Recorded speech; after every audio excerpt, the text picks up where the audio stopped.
I'm Mark, And I'm Josh. and this is Alter Ego Comics TV. We're back this week to review. Actually, we'll try and do some in-depth reviews this week instead of just blowing through some of the stuff like we've done the past couple of weeks. But it was another gigantic week for comics. Last 2 weeks, if you haven't been in the last 2 weeks, you really should come in because there's so much cool stuff that came out. The big news this week is Superman Earth 1. It's an original hardcover by J. Michael Straczynski with art by Shane Davis. And it's the talk of the interwebs. It's the talk of media and comic fans everywhere. Billed as a Man of Steel for a new generation, also known as Ultimate Superman. I think DC is looking to do what Marvel did with Ultimate Spider-Man, maybe with this book, outside of not calling it Ultimate Superman. It's an amazing looking hardcover. You know, the artwork is fantastic. The story is very solid, and it's a good launching point for a new series of Superman stories. This does not replace the existing Superman series or Action Comics or the Superman that most people have grown up with. It's another option, and DC is hoping that it reaches a new, younger audience. I guess they hate us, no, and older people. But as I guess I call myself an older fan, been reading comics for over 25 years. I enjoyed it. I found it very accessible to new readers and older readers. You can definitely read your current Superman book, also written by J. Michael Straczynski, and read Superman Earth 1. And my understanding is this is the first of 2 volumes that is going to be done by Straczynski and Shane Davis. Thoughts? I thought it was good. A lot of times when you talk about a reinvention or a reimagining of a classic character, you get, Aquaman with one hand and crazy, sad, angry things. But no, it was good. It stayed close enough to the traditional stuff that it didn't really step on any toes, but it did allow for a fresh, new look, and it gave us sort of a different kind of Clark Kent that we're not accustomed to. So yeah, I give it 2 thumbs up. And the other Shane Davis one, is that going to be the Batman year one, or No, that's they're doing an additional they're Superman? doing a second Superman volume, is my understanding, plus a Batman Earth 1 by Jeff Johns and Someone. I don't remember. It hasn't officially been solicited yet. Yeah, so. it's been announced but not solicited.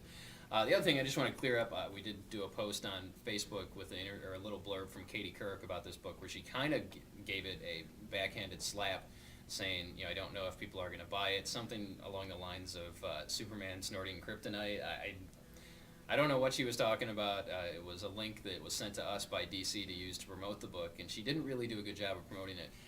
She kind of mentioned that Clark has an Edward look from the Twilight films, which I will agree. He's got a little bit of a brooding thing going on, but if you're thinking that this is Twilight meets Superman, it's not.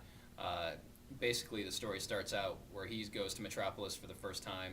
He's trying to find his way. He wants to help humanity, and he does it in some very cool ways that we've never seen before.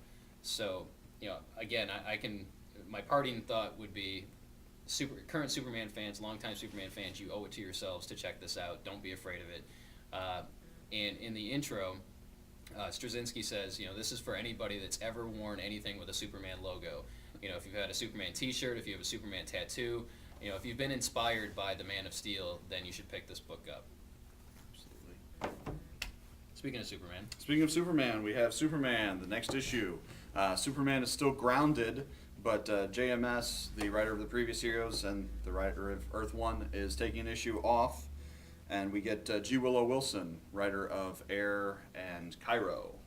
And this is actually a really good issue. I was sort of concerned that it was going to be a fill-in issue that wasn't tied into the story, but it takes place in chronological order, and it's told primarily from Lois's point of view, so it's kind of nice to get predominantly how she feels about being married to the Man of Steel.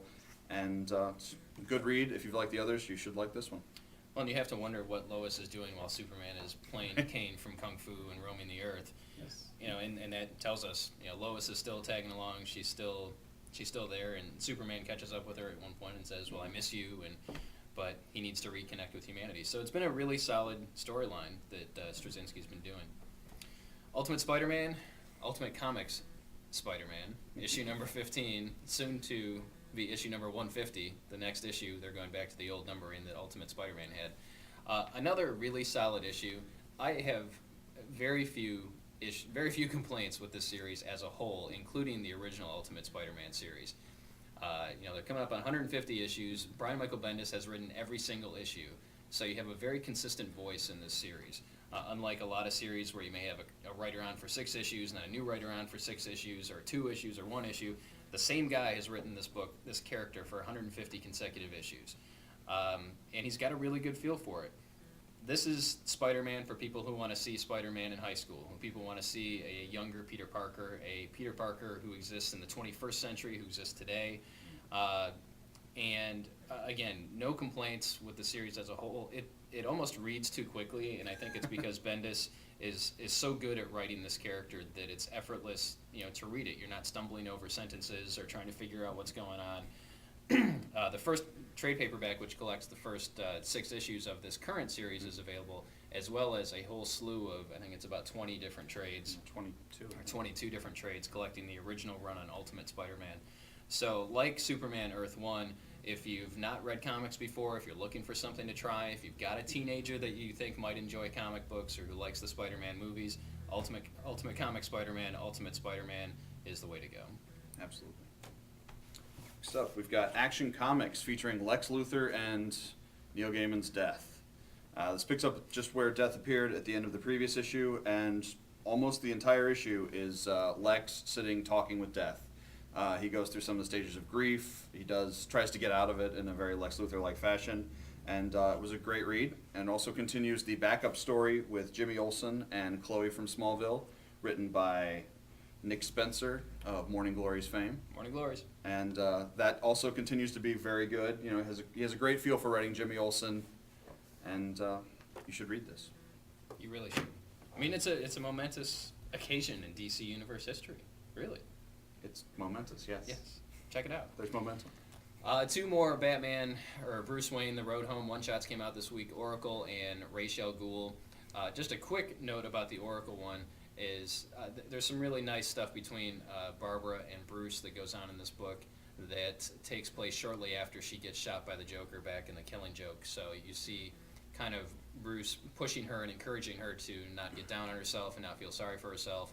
Some really nice character moments. So check that one out. And the Justice Society of America, one of DC's oldest super teams, has just got a new writing team. You got Mark Guggenheim and Scott Collins on art. And I really enjoyed this issue. It kind of got away from the previous issues. Have been good, but it's been sort of a melange of different things going on. And this is more of a classic JSA teams up and punches bad people. And it has a lot of good character development, and there are things that set the stage for some ongoing issues with the Justice Society. And so if you like the JSA, it's a good idea to check it out. Good jumping on point for new readers. Absolutely. And I recently just watched the JSA episode of Smallville, which was on last season. So if anyone has watched Smallville and liked that episode, this will kind of elaborate on who those characters were. So good jumping on point. Captain America, which has been strong from the beginning by Ed Brubaker. It's had its ups and downs, but overall it's been stronger than it's been weaker. This is a great place to jump on. It's the first part of a storyline where Bucky's identity, of course Bucky is the new Captain America, or the current Captain America. Bucky's identity as the Winter Soldier has been leaked to the media, so he's been exposed as an assassin and has killed a number of Americans, and people are calling for his head on a platter. Certain members of the Avengers are up in arms because they weren't aware that he was the Winter Soldier. So lots of drama going on in this one. And as I said, great point to jump on if you have an interest in Captain America or if you've been away for a while.